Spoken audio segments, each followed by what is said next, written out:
Welcome back to Motor Coaching Newbie to Pro. This is the second part of our first video that goes over the steps of what do you do next after you've purchased your motor coach. You have it, you've gone through that anxiety of purchasing it, spending a lot of money on something, and now it's time to figure out what to put in it. Last video we went through our basement compartments and garage compartments, talked about what was important to have and what I felt it was a necessity versus what was a luxury, and what we have and how we use it. Today we're going to go through the inside of the motor coach and do basically the same thing. We're going to look into the compartments and cabinets, show you some suggestions on how we store things, where we put them, and once again what is important and what is not important. Well, on last video I ran out of time, but I just want to go over two things that we didn't discuss, and they're both outside before we go inside and go over some of the things. The first thing is on your leveling system, which is where the plungers come down onto the ground and raise your motor coach up and you make it level with that. It's very important to put something underneath the leveling jacks. And what I use is a piece of wood. Or you can get plastic. They make a prefab unit that you can put underneath it, or a sheet of rubber. And what's important about this is it does two things. It insulates you from the ground and from a lightning strike, believe it or not. A couple weeks ago here in the RV park we had a severe thunderstorm, and a couple motor coaches and trailers lost their computer boards and their refrigerators and cooling systems because of a lightning strike that happened nearby. And what happens is the current goes to the ground, comes up into your motor coach because it's looking for a good electrical ground, and it finds it using the motor coach and goes right up into it and then out your electrical cords. So as I said, it's good to insulate that, and we'll walk around and show you the board and what I'm talking about. It also cuts down on the noise. As you move in your motor coach, it's going to slide across your concrete or gravel a little bit, and it makes a grinding noise. This will help prevent that, and it keeps everything a little bit cleaner. The other thing I want to show you is over our vents, and we'll just walk out here for a moment and we'll look at the vents. Over the vents we installed stainless steel guards, and what these do is they keep the bugs out and insects out from nesting inside your refrigerator, your hot water heater vents, and your furnace vents. And this is our furnace, one of our furnace vents. We have two in this unit, and there's the same thing on the other side. And once again we installed the stainless steel vent over the top of it to keep the insects out. And they do work. They're easy to install. You can purchase them on Amazon as a kit, and they're very inexpensive, and once again well worth the investment. Okay, this is a picture of my leveler, and as you can see there's a piece of wood underneath the foot of the leveler in the concrete pad. That will act as the insulator to keep any lightning strikes in the area from allowing current to flow from the ground up to the leveler and into the motor coach. Inside our motor coach to help you be successful. Come on in. One of the questions is, do you need a GPS system for your guidance of where to go and how to get there? Is my phone enough? Your phone is adequate if you have a car, but keep in mind your motor coach is substantially larger than a car. This one's, I believe, 32,000 pounds. We're 12 feet high and we carry propane. So we do have road restrictions in certain tunnels that we can't go through, and you have to watch out for low-level bridges and weight limits. So what we have is a Garmin GPS system that is designed particularly for RVs. It's an RV model, and we put it in an easy spot that I can see it when I'm driving, and when Jen's in the co-pilot seat she can make adjustments and so forth. It tells you what's coming up, where there are rest stops to get fuel that are easy in and outs, and it also will give you warnings as far as whether or not you can be on this road, because you don't want to be driving down, for example, 95 in Baltimore, and you're heading for the tunnel, and all of a sudden you see the sign and placard that says propane not permitted. Well, guess what? You're not permitted, and you'll get a ticket if you go through. This will give you a heads up on that and give you detours around it and so forth. The cell phone app that I use doesn't have that. So that's why I thought this was important to purchase, and it's a larger screen and you can see it pretty well. So that, to me, that's a necessity, because getting somewhere safely efficiently without having an issue is obviously a priority. The other thing that I suggest people for getting around, a road atlas with all the maps and different books as far as where you can go for camping. You'll accumulate those over time, so it's not a necessity to get right away, but keep them all together in a certain place, because it's important. If your electronics go down and you can't find something because of a storm or bad weather, well, you can continue with that. And in the file box, we keep every system that's here. For example, awning, chassis, electric, furnace, levelers, paint, radios, refrigerator, steps, stove, tires. Everything is in here. And it's a good place to start to put your manuals for your stove, your microwave or convection oven, and different systems that you have in the unit. So if you have a question or a problem, you don't have to search for it, you know where it's at. The other purpose for this is to keep all your service receipts and invoices for warranty reasons, and it's nice to have if you want to sell your unit and you can show somebody what you've done and how you've maintained it and where you've had problems and where it's been good. So I highly recommend getting a file box and keeping this information where it's easily accessible for you. We also keep in here our roadside service plan, so if I have a breakdown out in the road, I have the numbers right there and information with that, and the original information on the RV as far as weights, height, and information from the sales area. So once again, we keep that where it can readily get to. It doesn't have to be obviously out and very open, but it's nice to have where you can get to. We have a different set of curtains that most people don't have, which are right here, and they come across. And what we do when we're driving is we'll shut these when the slides and all are in. And what that does is it keeps the air conditioning and heater, if it's cold out, up in your driving compartment up front here, so you're not losing all your air to the back open areas. These are simple shower curtains, a fabric shower curtain without the liner, and a track put into the ceiling. I think it's a great tool for comfort as far as driving and keeping yourself cool when it's hot and obviously warm when it's cold. It's a simple thing to do, and I have not seen any RV units with this yet, so maybe they'll start doing something along those lines. All your cabinets will have to have an easy close button, snap on them. They'll be installed from the dealer. And what that does is it keeps your cabinet shut so it doesn't swing open, and they take either 5 or 10 pounds to open it. These are 5s and some in the back are 10s. Once in a while what will happen, and you'll have to get your kitchen knife out, is there's a little lever here and that'll get pushed in by accident and it won't function and your door won't shut. And the cure is very simple. Don't panic. You just take your kitchen knife, go underneath it, pull it out, and you're good. Once again, it'll function once again. That will happen, and don't be surprised, but it's an easy fix. As far as storage goes in your kitchen, to Jen and I, cooking is very important. It's part of our life. Some RVers don't like to cook, but we do. So we set our kitchen up more towards cooking and convenience because of that. The recommendations we have here are put all your plasticware, we have some bowls that are plastic, some plates that are plastic, and some that are china. They're on top or in the front of the cabinet. For example, the wine glasses are plastic. The reason why you put your plastic in the front and not in the back and the glass up front is because if you're driving in a parking lot or something in a Walmart area and you happen to curb your RV, which means you take the tire and go up over the curb, which will happen, I promise you, and that's a lot of weight that comes down, and when it comes down there's a lot of force, and that swinging force inside tends to shift your items in your cabinets. And what will happen is it'll go against the door, and the door will open, and the plastic will fall out then where the glass will stay in. Plastic won't break as easily as the glass, thusly it solves a potential solution. So put your glass in the back, your plastic in the front.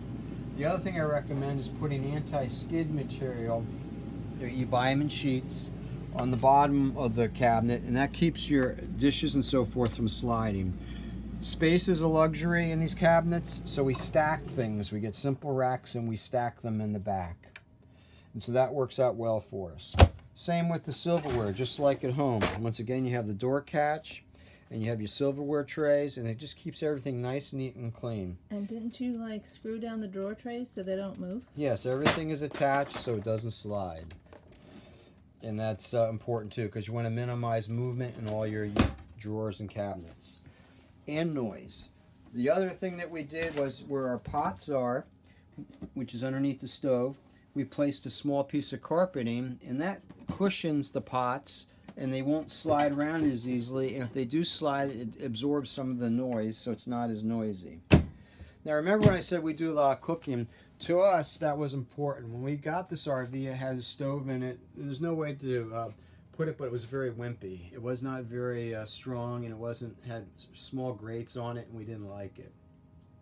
So what we did was we purchased a new stove, and it was a drop-in unit, and it's a lot heavier duty, and we feel it'll hold up a lot nicer.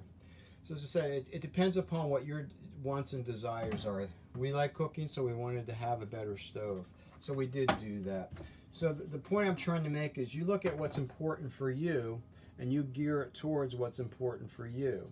What you may think is important in your lifestyle, it may not be the same as us, which is fine.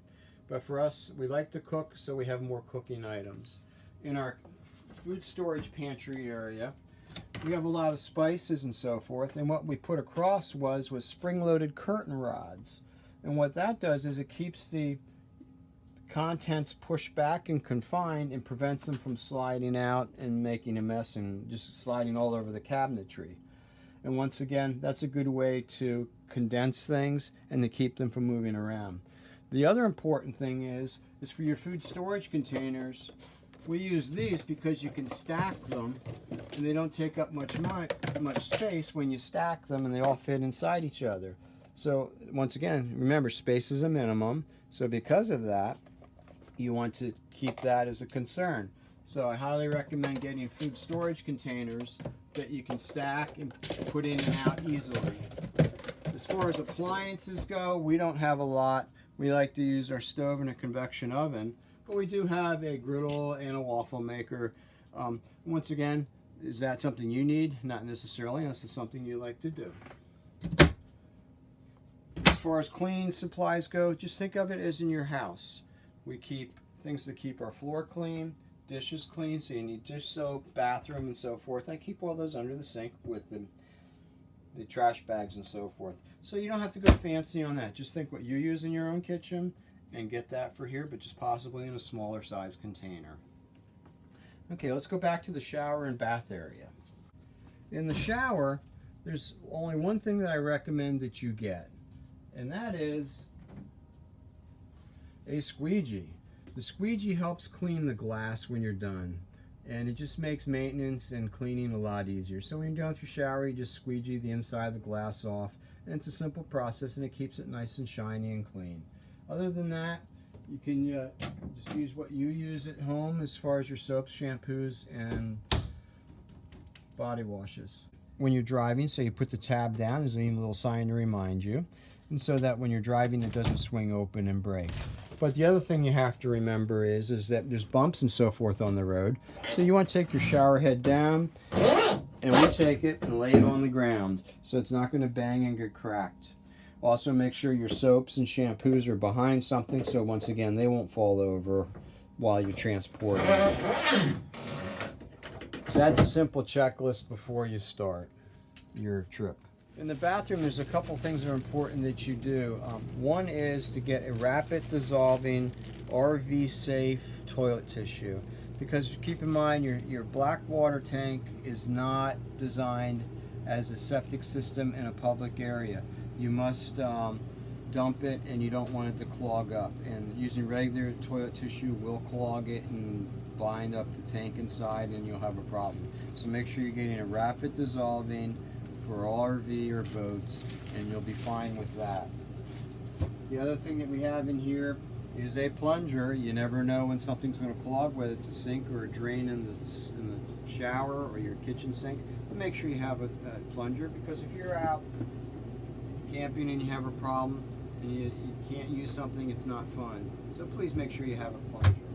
The other thing you're going to need to do is to get something to treat your black water tank so it doesn't smell and help keep it clean. I started out using packets that you drop into the toilet, but I went to a liquid because it's more cost effective, and we found it's less expensive, but you do have to measure it. Just don't pour it in, because if you pour it in, you'll pour too much and you won't use the efficiency of it. So we have a small measuring cup. It only takes 2 ounces per treatment, and the treatment is per dumping, so once you dump it, you have to retreat it. So I recommend using a liquid. Make sure you get something to measure with, so you're not wasting your money on putting too much in. You can also put a little bit, 1 ounce, in your gray water tank too. That helps keep that from smelling too, which on a hot summer day sometimes does happen. In the bathroom, I also keep cleaning products for cleaning the shower, the toilet bowl, and the sinks. Once again, just simple stuff that you would use in your house is fine. Another important item to have in your bathroom is a toilet cleaning brush.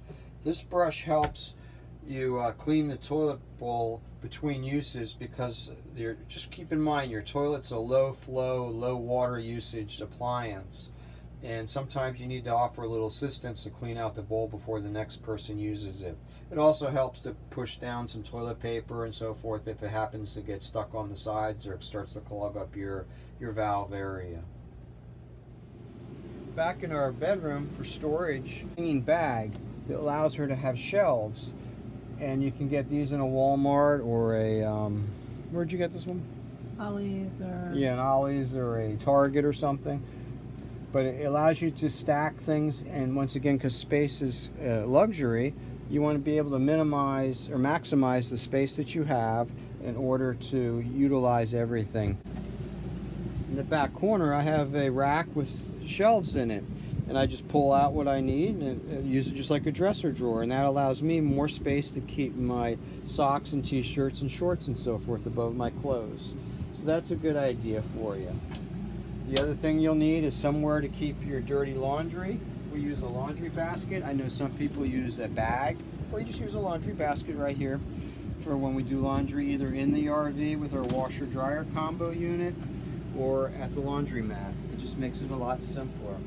As far as the washer dryer, once again, you're going to need soap for that.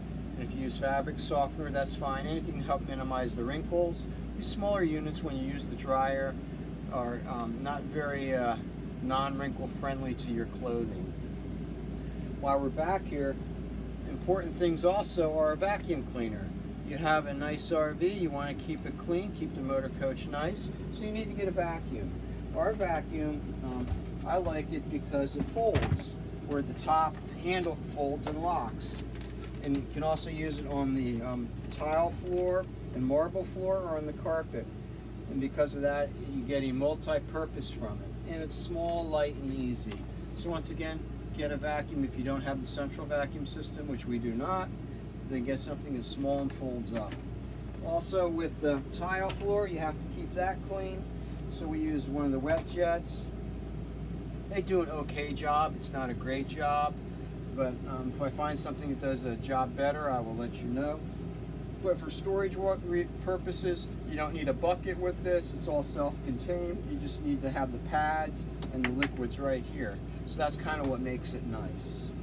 We also keep a broom.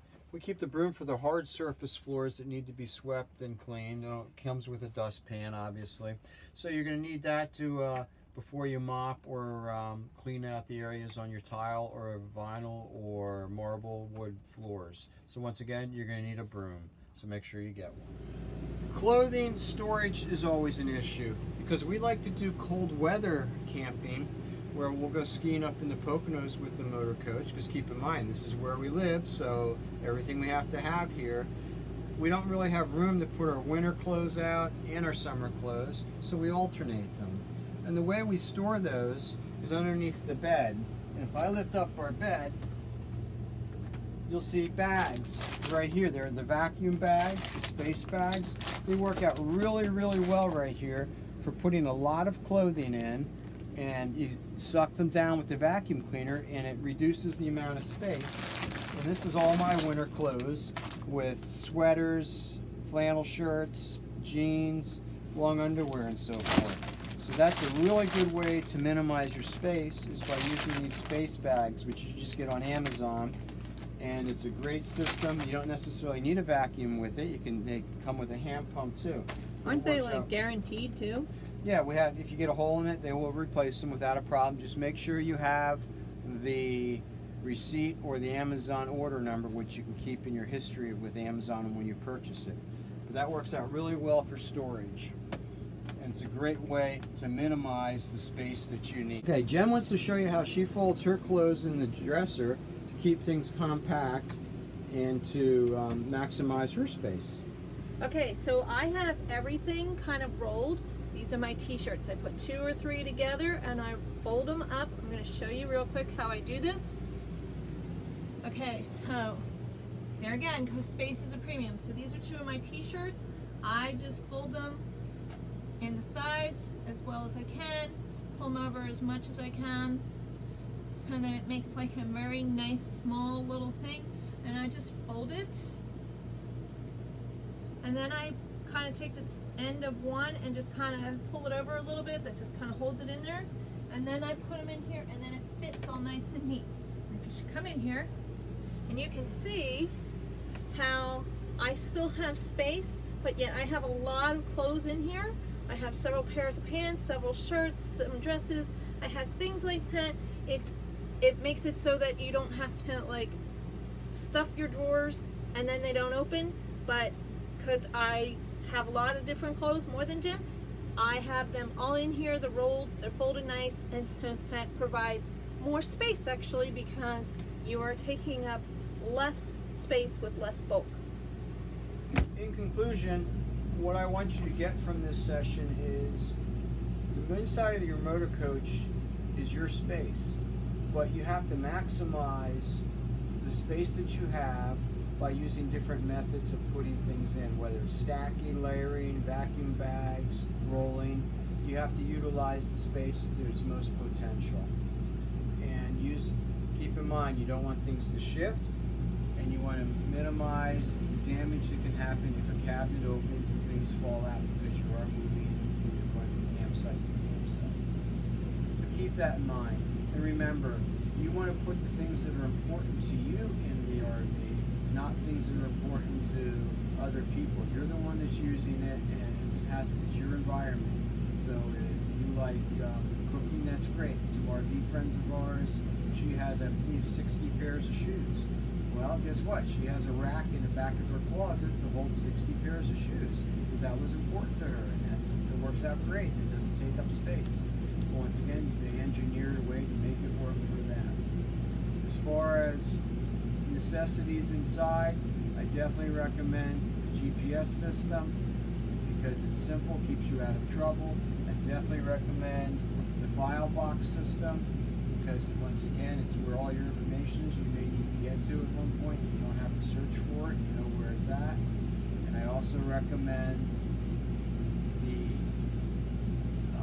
mats underneath your items in your drawers to keep things from sliding, and a piece of carpet if it's a heavier piece of equipment or pots and pans, and tension rods to keep things from shifting around inside your cabinets also.